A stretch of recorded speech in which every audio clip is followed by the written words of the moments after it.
Alors je m'appelle Elisabeth, je suis animatrice à la résidence Blanche de Castille. C'est un métier qui me plaît beaucoup, c'est extrêmement riche et varié et on fait dans ce cadre-là de très belles rencontres.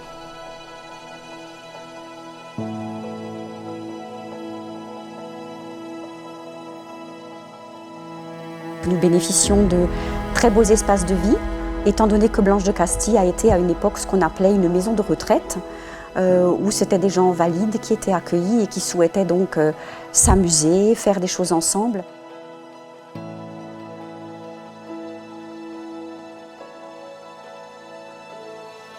On propose des ateliers mémoire, des ateliers de peinture, des jeux de société, du remue-ménage. On fait aussi des ateliers d'écriture. Il y a également du chant avec une professeure de chant que les résidents apprécient beaucoup.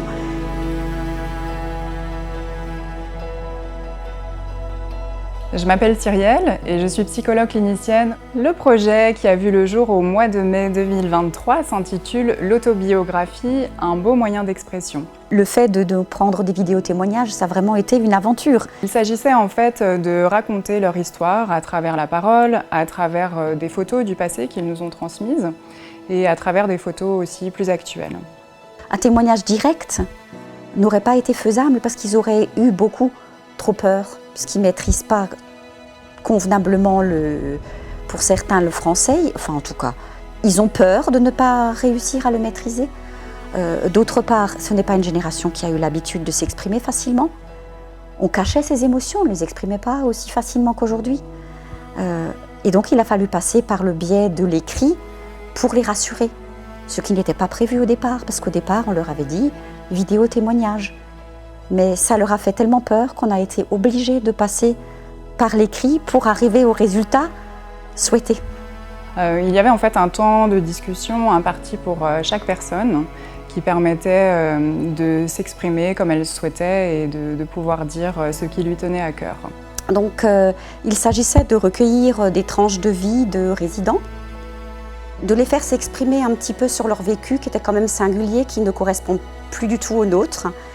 Et c'est vrai que ce sont des témoignages qu'il faut prendre tant que ces personnes sont encore là, puisqu'elles ont quand même pour certaines de grands âges. À travers le retour en arrière, la mémoire également est stimulée et il y a une réactivation des émotions qui peuvent être partagées avec les autres et mises en valeur. Je m'appelle Daniel, je suis en pré-retraite et j'ai toujours souhaité faire quelque chose d'utile, surtout avec les personnes, et les personnes âgées en l'occurrence. Et donc je suis arrivé à Blanche de Castille, où je me suis dit que je vais faire un essai en tant que bénévole aux côtés d'Elisabeth, parce qu'elle m'a parlé de projet, déjà ce projet de dialogue avec les personnes, parce que j'estimais que ça leur faisait du bien aussi, de pouvoir s'exprimer, d'exister encore, d'avoir des échanges avec d'autres personnes que des résidents. Et donc nous avons recueilli, donc moi par le biais, donc j'ai pris des notes sur l'ordinateur et Daniel lui prenait en parallèle des notes au stylo et on a comparé nos notes à la fin de chaque interview. On faisait des comparaisons pour voir ce qui manquait à l'un ou ce qui manquait à l'autre pour compléter vraiment le dialogue qu'on venait d'avoir avec la personne. Et de ces différentes tranches de vie qu'ils nous ont communiquées, il y a différents thèmes en fait qui sont ressortis, notamment la jeunesse, les souvenirs de guerre qui restent bien entendu très importants dans leur mémoire, l'importance du travail et de l'engagement, la vie de famille et les voyages. Donc on arrive par le biais d'un projet de cette sorte à se rapprocher encore davantage d'eux, à les écouter encore mieux, à les écouter encore plus, à les connaître mieux aussi et à comprendre pourquoi parfois il y a certaines sautes d'humeur ou pourquoi parfois il y a de la tristesse. Ouais.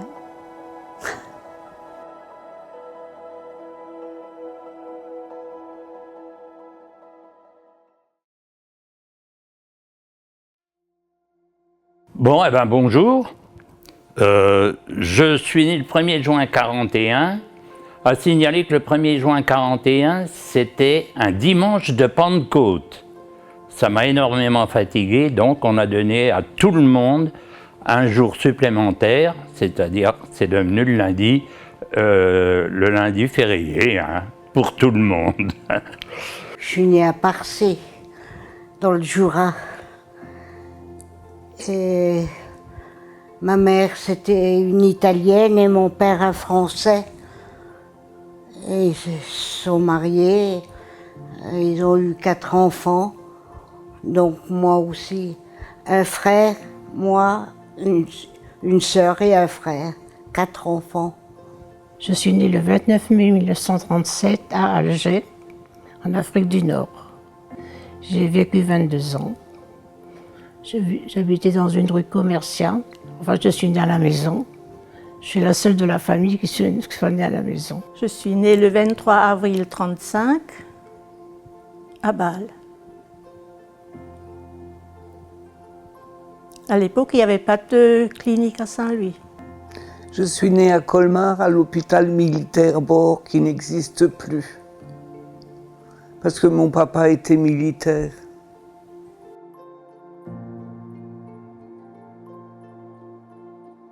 Mon père nous a dispensé une éducation très rigide, étant militaire, très sévère, mais qui m'a servi par la suite, évidemment. Il partait assez souvent en tant que militaire. Il revenait quand même toujours avec un petit cadeau.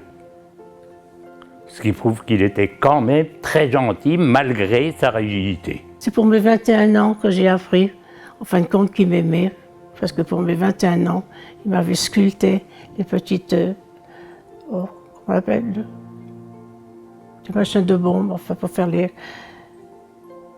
à mon nom, avec le machin de l'art. Enfin, alors ça m'a touchée, et puis j'ai regretté tout le mal que j'ai pu lui faire, quoi.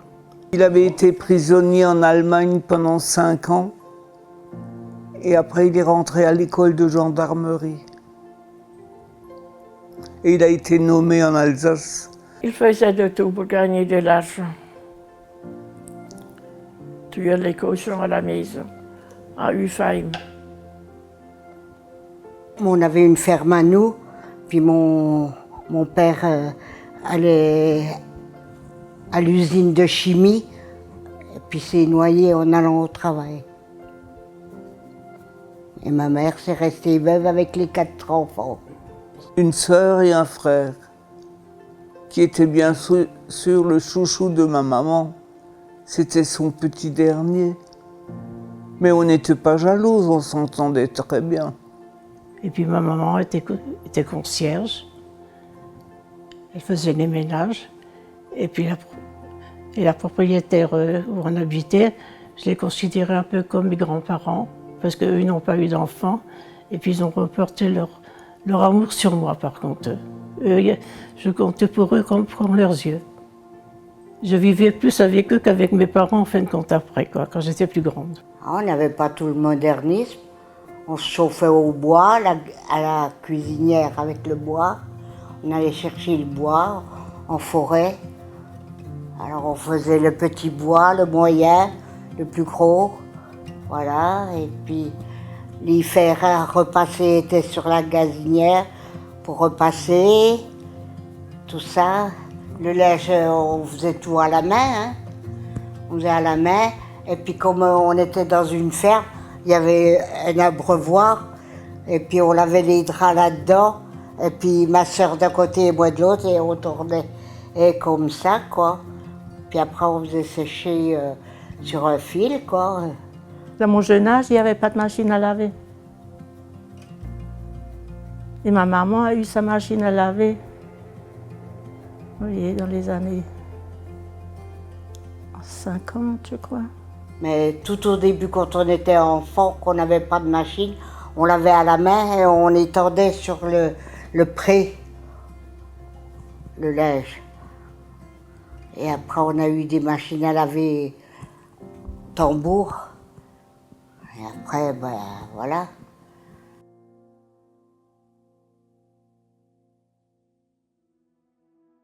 Enfin, il y avait la guerre, il y avait tout le désordre qui s'ensuit. On a dû partir dans les Landes, hein, dans des trains à bestiaux. J'avais 9 ans. On a dû partir.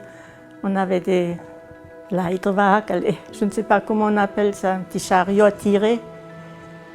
Et maman a entassé dedans ce qu'elle pouvait, couverture, habits. Et après, on nous a mis dans des wagons à bestiaux. Et on est partis. On n'était pas malheureuses, mais c'était pas à la maison. Les familles dans les Landes, ils étaient très très gentils avec nous. Ah oui, très très gentils, ça j'oublie pas. Ils ont eu de la pitié, ça se sentait. Donc tout le dixé. Il y avait des lentilles, dans tous les repas, il y avait des lentilles, à toutes les sauces. On ne pouvait plus les sentir. Et on est rentré de nouveau à Saint-Louis et on a tout retrouvé. J'avais caché ma poupée derrière le canapé et le mur pour la préserver des bombes. Et je l'ai encore retrouvée. En rentrant, on était allemands, hein? Ah ben oui.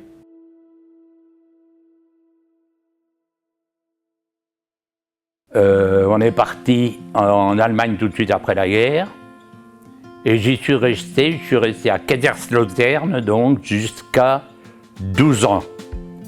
C'est là donc que j'ai fait mes premières classes élémentaires.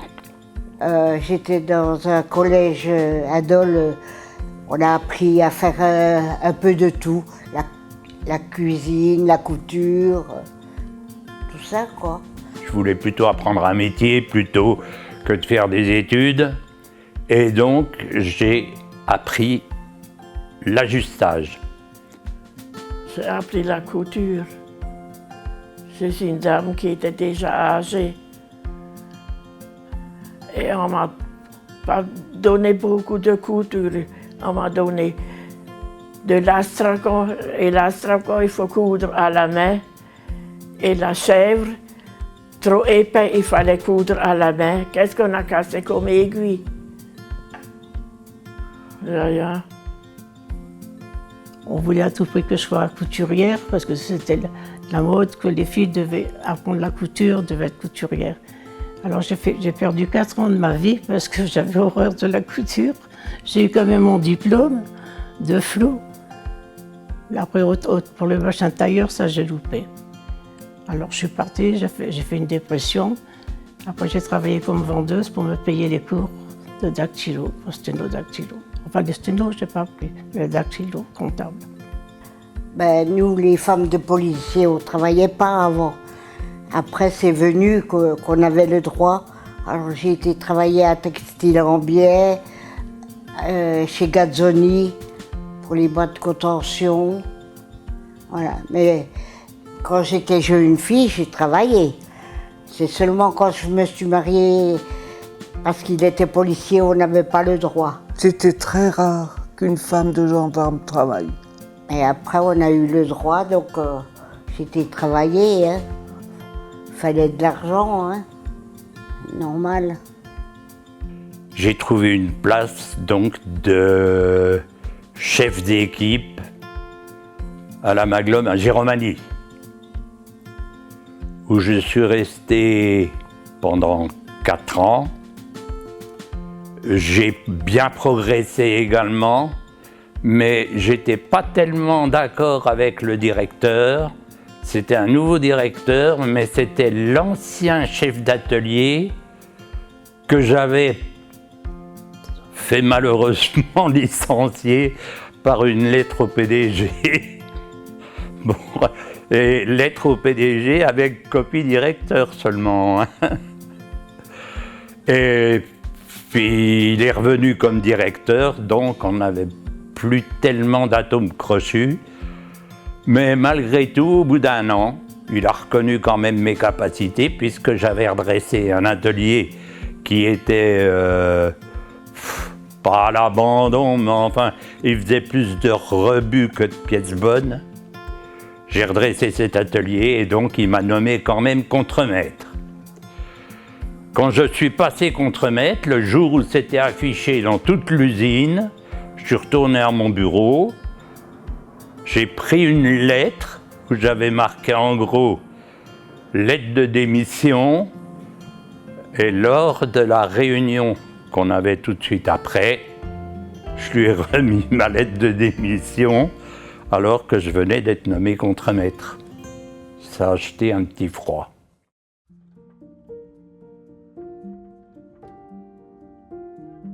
J'avais connu mon mari, parce que lui, il faisait la guerre, il était parachutiste en Algérie, et il avait la base arrière dans la ferme de mon oncle. Ils avaient été blessés, et mon oncle, le jour de Pâques, avait invité tous les blessés à manger à la table. Et je me suis retrouvée à côté d'eux, qui allait devenir mon mari par la suite, quoi.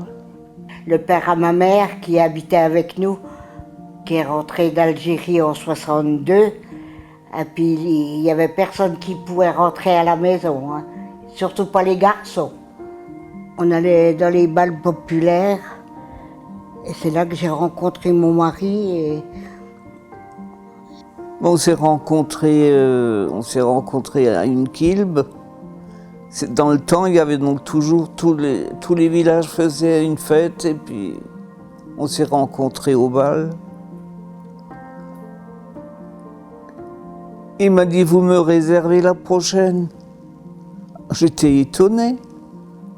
Bon, et en fin de compte, je danse encore aujourd'hui avec lui. J'ai réservé la prochaine. Je vous dis pas tout.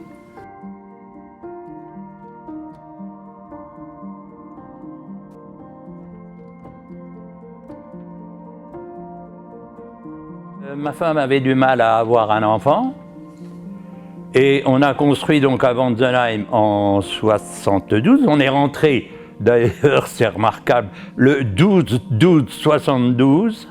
On est rentré dans la maison et on a attendu quand même un certain temps que l'environnement soit complètement terminé et on a réussi à ce moment-là à avoir un enfant. Est-ce que c'était lié? J'en sais rien. Mais au moins, quand on a eu notre petite fille, on pouvait la mettre dehors en tranquillité. C'était clos, c'était fini, c'était... Et alors on a eu vraiment de la chance parce qu'on avait le garçon et la fille. Le choix du roi, comme on dit. Et comme je dis, ma fille, pour moi, c'est mon petit ange, quoi. Je donnerai tout pour elle, quoi. Et en fin de compte, c'est elle qui nous donne maintenant tout ce qu'elle peut. Parce qu'elle se défend corps et âme, la pauvre. 3 enfants, 5 petits-enfants. Et je suis arrière-grand-mère depuis le 6 juin. Petits-enfants, 6 j'en avais. Malheureusement, j'en avais 2 à Montréal, donc c'était trop loin. Une qui était très futée quand on arrivait, elle voulait toujours jouer. Mais la chipie, elle savait très bien, choisissait le jeu. C'était croque-carotte, mais elle savait très bien à quel moment le lapin allait tomber dans le trou. Elle le savait, cette chipie.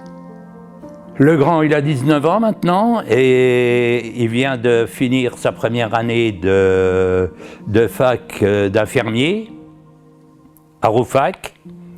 Et le deuxième vient d'être reçu à Parcoursup, donc cette célèbre orientation, infirmier également à Rouffach. Quand il est parti à Rouffach, moi c'est au moment où je suis venu ici, je venais d'acheter une voiture neuve, une 2008. Je lui ai dit, comme tu vas à Rouffach, elle est à toi. C'était lui qu'on avait le plus besoin, hein. Donc je lui ai donné ma voiture. Oui, pour dire qu'on est relativement proches.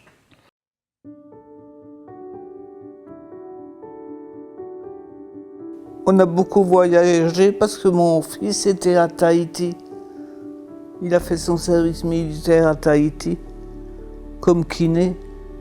Et après, sa copine l'a rejoint et ils ont eu donc les 2 filles.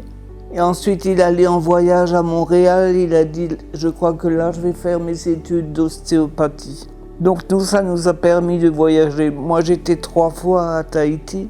Le voyage était long et puis et c'était marrant parce que j'étais allé à Tahiti, donc avec les palmiers et le soleil, et le lendemain, j'avais une sortie de neige à l'école.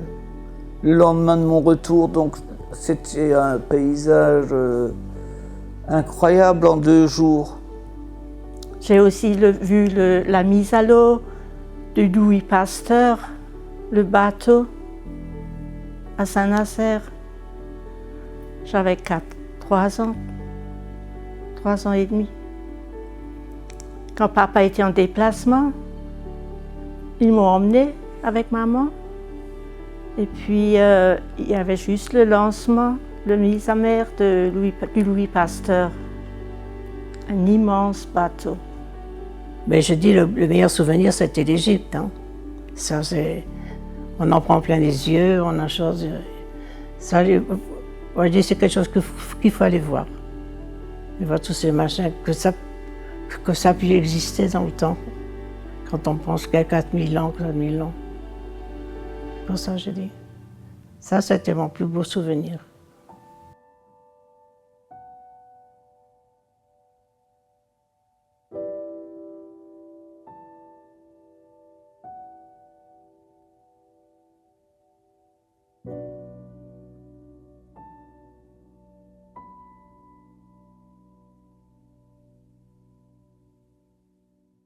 On a détecté que j'avais la Parkinson, mais c'était pas encore grave.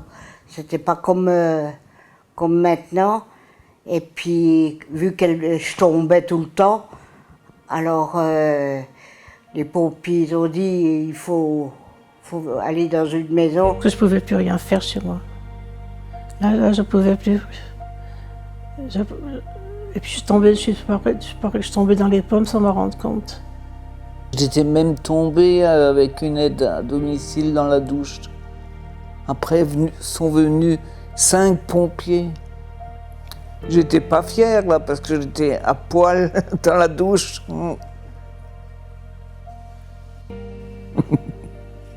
Et puis, ma femme a eu des problèmes de mobilité, elle est tombée plusieurs fois. Elle a eu plusieurs opérations. Et on ne pouvait plus rester dans la maison. Pour moi, tout seul, ça faisait un petit peu trop d'entretien. Ma femme ne se déplaçait presque plus. Et on est donc venu à Blanche de Castille, elle en premier. Et puis moi, 15 jours après, je ne voulais pas la laisser toute seule. Et puis rester à la charge de ma fille. Et puis tout seul, c'est pas terrible comme situation. Et ce qui nous a emmenés donc,